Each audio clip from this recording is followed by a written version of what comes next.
I'm not saying his elevator don't go all the way to the top. What I'm saying is I don't think he has any stairs.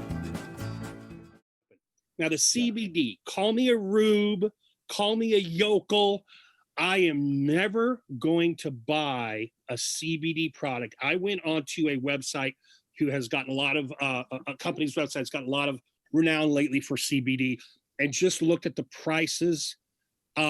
No, particularly with my collection. If I were brand new and I didn't have 8,000 bottles of oil, maybe, but I just can't think. And remember, I'm a scent guy, not a feel guy. Andy, you're a feel guy. Brian, if I'm not mistaken, you're a feel guy too. I'm much more scent guy.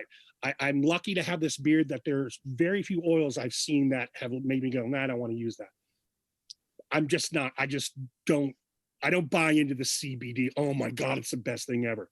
Your guys' takes? Andy, you've used it. I haven't used it. All right, so we kind of touched on this last time Brian and I got together. It works, but here's the caveat. But just like your daily vitamin that you take, you have to use it on a regular basis to get those kind of results. Gotcha. And due to even though I realize we got the monkey see, monkey do thing going on, I think Fable was the first one. If he wasn't, forgive me, whoever the first one was. Fable's the first one that I saw that did it. I used it for a month, and that was a hard month. Now, you guys have both, you know what I'm talking about. After about a week, you are sick to death of smelling whatever it is, and you are just like, man, I want to wear what I want to wear. Right. What I came down to was, and this is one of the areas that I know Joe and I really differ on. He is much more of a gourmand than I am. As a rule, I hate food scents in my beard, pretty much across the board. But the one that I had that was the most tolerable was coffee, the roaster. Mm-hmm. Because every morning I fill this cup up with, you guessed it, coffee. And after I drink my coffee, it kind of goes away and I can't smell it anymore. I did see some benefits. Not so much the oil. The butter and the co-wash were both really, really effective.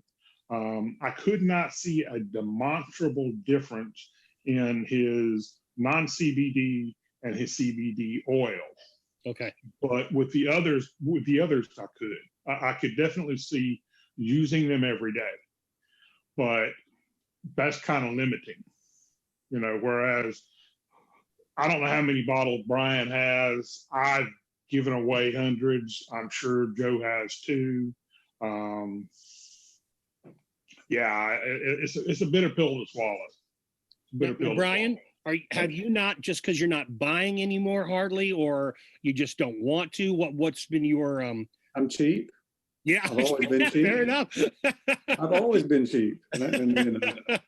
But no, I've got beer products running out my ears and more coming in every week. So I'm sure eventually some company will send me some to try, and I will try it and give it my best shot. But I keep thinking at some point, how soft can my beard get? If it gets any softer, it's just going to feel like sunshine and roses. And like at that point, it doesn't even feel like I have a beard anymore. So I feel like my beard is, hydrated and conditioned and soft. And you start throwing other random things in there, great. But just in my brain, I can't fathom it being tons and tons better and making my life, better because of whatever extra additive you want to put in there. Let's use that to segue into COVID real quickly. Okay. Because we talked about doing this. Due to our house situation, my wife, who was looking to quit her job in March, and she hasn't had to go back to work yet, thankfully.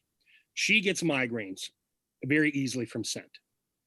So I have been either not wearing product and just co-washing, etc. Basically, I'm way out of my usual regimen, right? And I have noticed, like, if you go away from oil or butter for a couple days and you come back and you do it, that beard does feel soft. And you're right, Brian. Like when you haven't used and then you use and you're like, oh my God, that feels so good. How much better can it really feel? To me, that's a marker right there. Don't use for a while, then put whatever in that you trust, and it's going to feel great and not cost you 25, 30 bucks for an ounce of oil. I agree. Yeah. Well, and that's one of the reasons why I deliberately try to change up my regimen. I kind of, as much as I can, I try to have certain days reserved for certain companies. Not so much, well, partially out of loyalty to those owners, but also because I know that I will have certain days, a certain number of days that I have castor, and a certain number of days that I don't. And the castor for me, it just irritates my skin if I wear it too many days in a row. Sure. That's the main thing. Right.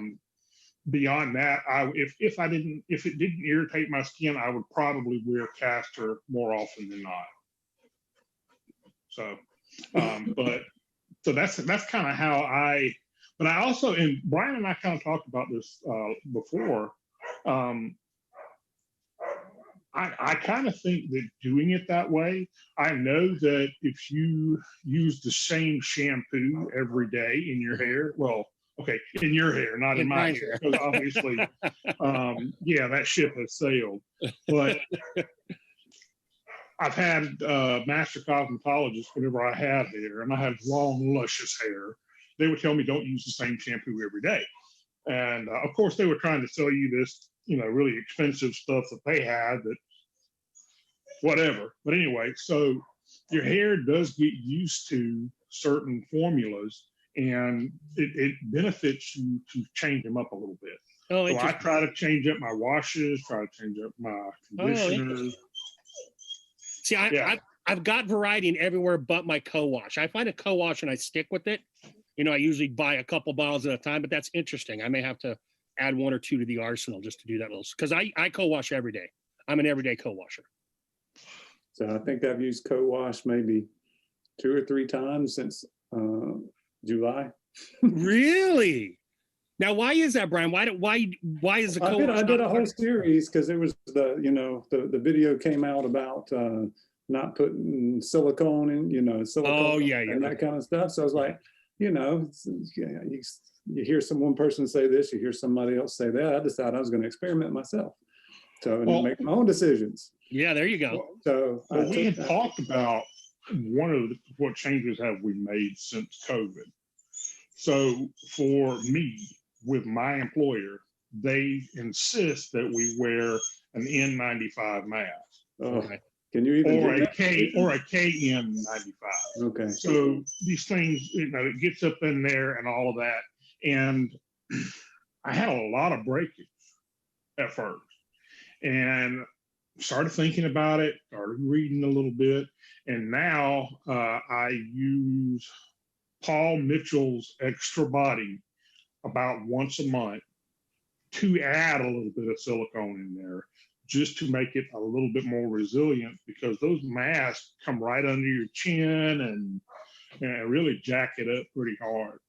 And it's cut down on the breakage. Now, long term, am I going to do that? Oh, heck no. Oh, heck no. But for right now, there's a certain amount of survival mode that's got to kick in. And now Joe's probably not as much of a problem for Joe, just based on his beard. Yours is a little bit longer. Yeah. Mine, I'm going to have inches and inches sticking out no matter what I do. Yeah. So that's something that I don't do it very often.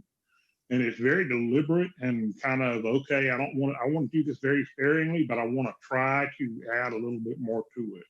Yeah, and the COVID situation, being at home and not having to look quite as presentable, because you just have to look decent straight on, right? You're not getting the side profile and all of that stuff. So I think it made me a little bit more bold to actually try to experiment with some things. I also just completely quit using balm. I'm a balm guy, but I'm not worried about these flyaways because they don't show up because I'm not in HD or anything like that. So I don't have to worry about it. But I found that, and I don't use heat usually, but if I do use heat, I'll use a heat brush just really quickly, and then I'll put butter on it, and that butter just makes everything relax. So you kind of feel like you're getting styling. You're not getting whole, but you're getting styling because of the butter just kind of making everything like go limp is what it feels like. So anyway, that's a couple things they have changed since COVID started. I don't use co-wash or conditioner, and then I don't use balm anymore either. Go ahead, Andy. This kind of a hack that if you don't know this, it can be a life changer for you. If you wear your shoes all day long, shoes and socks all day long, your skin can get kind of dry. So every night, whenever I get done putting my beard in, beard jester, gone but not forgotten. I take my excess butter and I put it on my feet. And it's the same theory as putting lotion on your feet. But I was rubbing it on my tattoos and like, my tattoos really don't need it. So I started putting it on my feet. Oh man, so much nicer, so much less. You need to make an Instagram reel with putting butter on your feet, man. You're gonna be blowing up. Well, I've actually told people that, and they kind of had to be they kind of had some smart aleck things to say. But hey, listen, if you don't want to go buy lotion, you're putting it in your beard anyway. You got some left over. What do you do with it? I put it on my feet. Well, and Andy, I've used the term beard oils that I do not prefer, beard butters that I do not prefer. My term is their elbow and heel oil, because that's what I use them for, is my elbows and my heels. Totally. Then I don't have to buy the lotion. Lord knows I'm not running out of the stuff. So yeah, and I agree. Yeah, it works really well. And I'll overuse because, I have such excess of it, and I don't mind, getting a little extra, like if your feet get kind of cracky, like in the winter, and you start getting those painful cracks, I'll hit it a few times a day. Back to the COVID, because it really ticked me off. So last August, I shaved completely, apply all the knowledge I've learned over the prior year. And then I took biotin for a year part of my daily regimen. I'll never get your length, Andy. I don't even know that I can get much more than your length, Brian, but I got a nice fullness with the biotin that I really, really enjoy. August came, that year came up, school, of course, for us, at least late August, I had to make the decision, and I just could not find, and I watched Brian's videos, I just could not find a mask that I had bought and worked, and I didn't want to keep spending on various styles. So I elected to go with the trim. So that's one huge change, is I'm keeping this shorter than I would say prefer to. I mean, professionally, I like this length of beard. I'm not going to get to your length, but I do like the ability that I can let it go a little bit bigger if I want. And I was just bummed that I was forced to. I would have much rather have made the choice on my own, because even now, a cloth mask, just a plain old cloth, or a surgical mask. I mean, when I pull it off in the car, I only teach one period a day, and then I drive home and teach online just for an hour and a half, 2 hours. My beard is just freaking everywhere. And like you, Brian, I have taken to not being so fastidious about it, except on Wednesday nights when I do therapy, when I will wash and do my stuff and do my style. Wednesday nights is the most attention my beard gets during the week. Yeah, I know when we go back to school, when I have to wear a mask all day, that my mustache has got to go, because it goes right in my mouth. So I'll go back and trim to like a guard length. Yeah. And probably my whole beard, I'll probably kind of do something similar to you, is make it shorter. That way I can wear styles. Have you guys seen, there's a guy on Instagram, and his handle is Jimmy the Big Beard. Have you seen this guy? See the one with the one out here? The enormous beard. I mean, it literally goes from shoulder to shoulder, and it's got to go to his navel. And I mean, man. I mean, this right here, if somebody asked me a couple of weeks ago how long my beard was, and honestly, I didn't know, but I know what I usually keep it at. And so it was in that range, and it was right in the middle of that range, matter of fact. But then this is 9 inches, okay? And his is enormous. His is enormous. Jimmy the Big Beard, you got to see this dude. Now, he's an absolute gentle giant, just a sweetheart of a guy, but just a monster of a beard. Now here's a question I have, because I know I'm never going to get the length, so I never was concerned. When you measure from your chin length, do you measure from the bottom lip or the bottom of the chin? Bottom lip. Bottom of the lip down. Okay. Bottom of the lip to there. Okay. Hold on a God second. only I'll knows show how. you Jimmy. Let's see if I can share my screen. This is about as long as I'll let mine get. Oh, it's Hagrid. Holy cow. Look at that dude.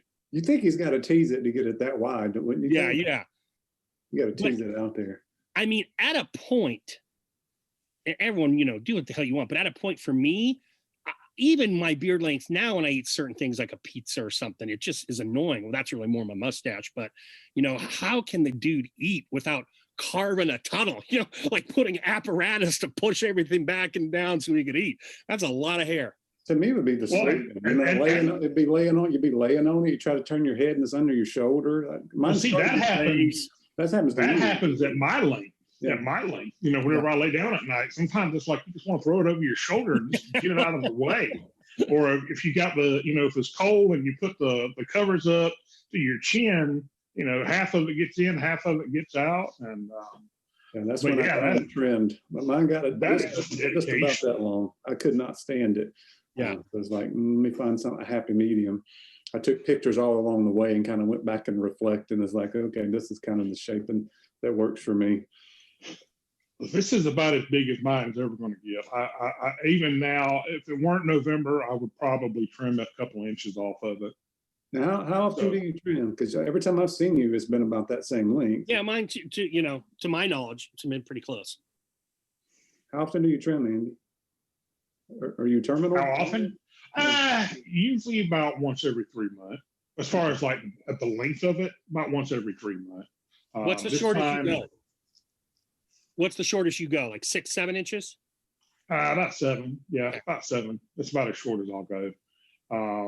Now that's just the bottom, the length of it. I mean, obviously I trim up here pretty frequently. I cannot stand trying to eat having hair hitting me in my lips or having hair in my mouth when I'm trying to talk. Yeah. So this is big. This is as long as this part of my mustache is going to get. But I mean, down here, it's it's way out there. Yeah. So you ought to curl that up sometime. That'd be nice. I know. Yeah, no, that's not my speed. That's not my speed. There are some guys in the community that rock that look and they pull it off. I just don't think I could pull that off. Yeah, I don't think that would work. With it. Decided I like to kind of come in right down. Mine's long, but it still kind of comes down and helps me make my cheek line because I got spots here where it doesn't connect very well. There ain't no such thing as a good case of hemorrhoids.